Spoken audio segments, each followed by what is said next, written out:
안녕하십니까. 내추럴 보디빌딩학과 총장 기토일입니다.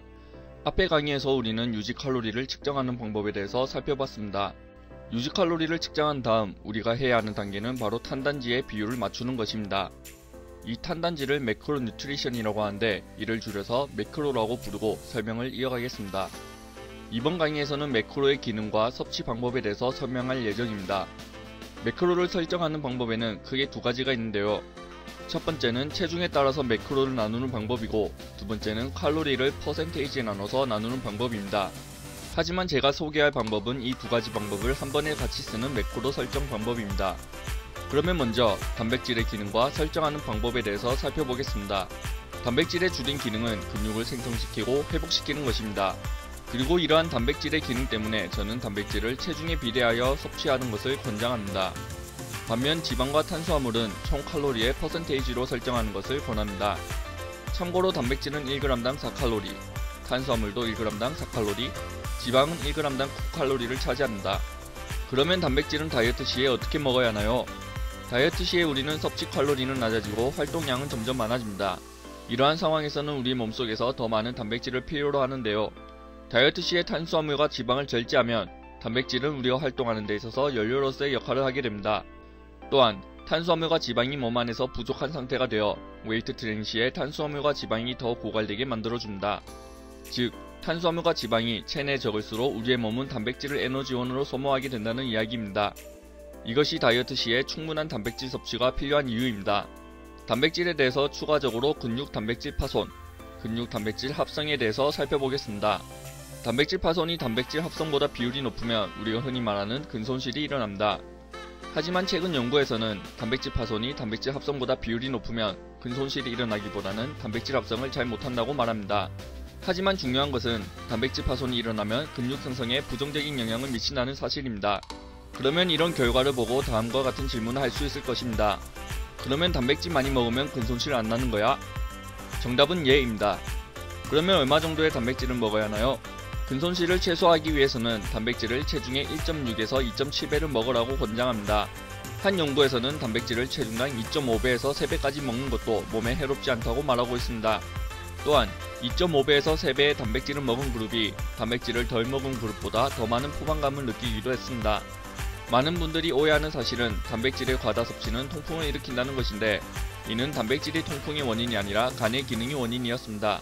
쉽게 말해 간 기능이 안 좋은 사람이 단백질을 과다하게 섭취했을 때 통풍이 걸린다는 이야기입니다.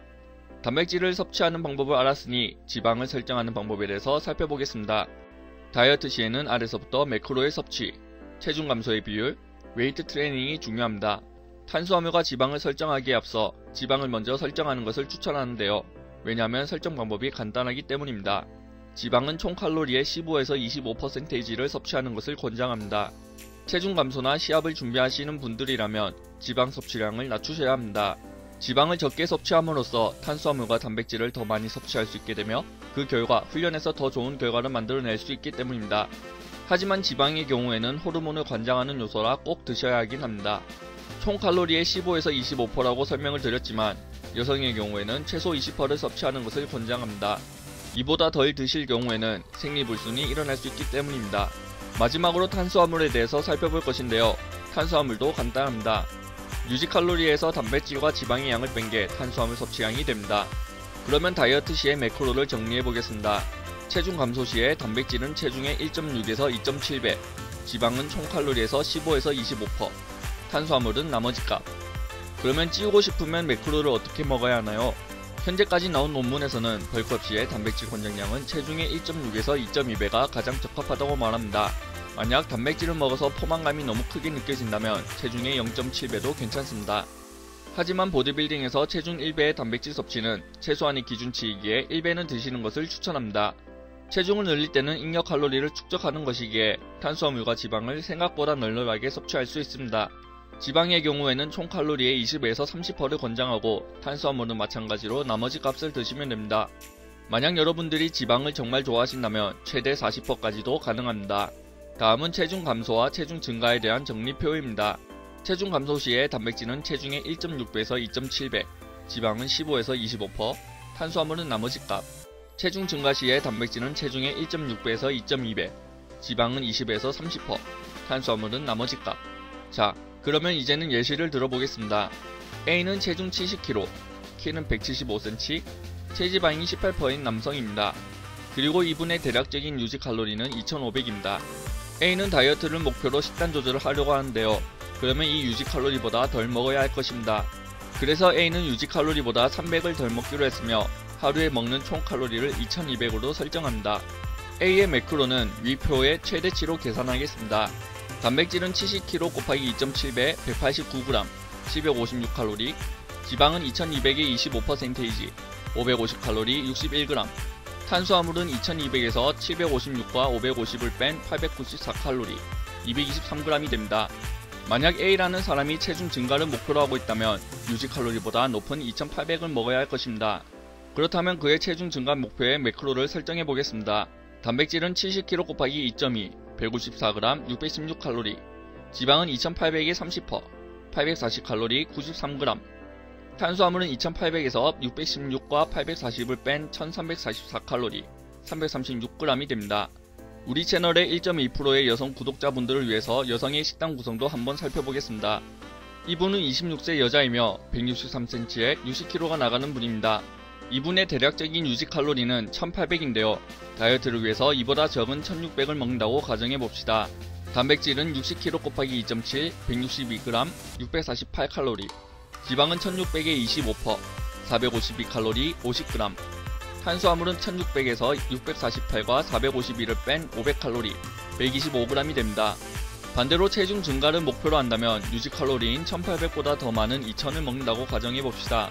단백질은 60kg 곱하기 2.2 132g 528칼로리, 지방은 2000의 30%, 600칼로리 66g, 탄수화물은 2000에서 528과 600을 뺀 872칼로리 218g이 됩니다.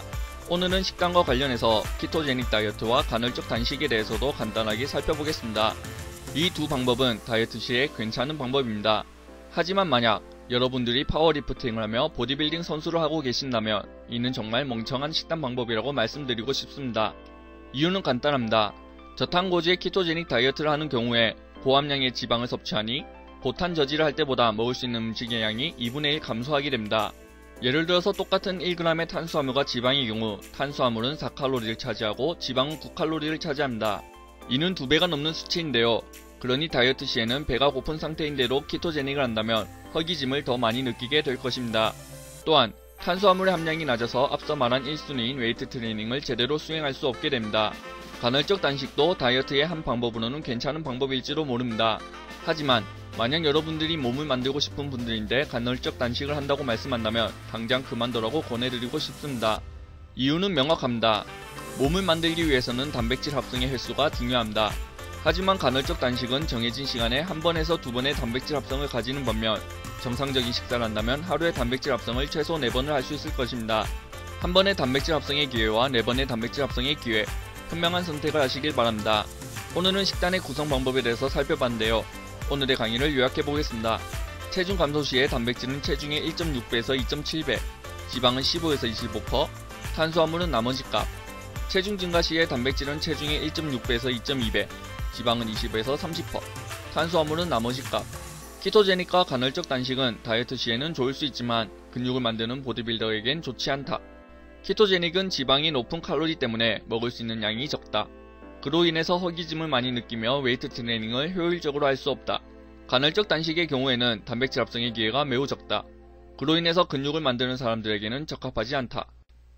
오늘의 영상이 유익하셨다면 좋아요, 구독, 알람 설정 부탁드립니다.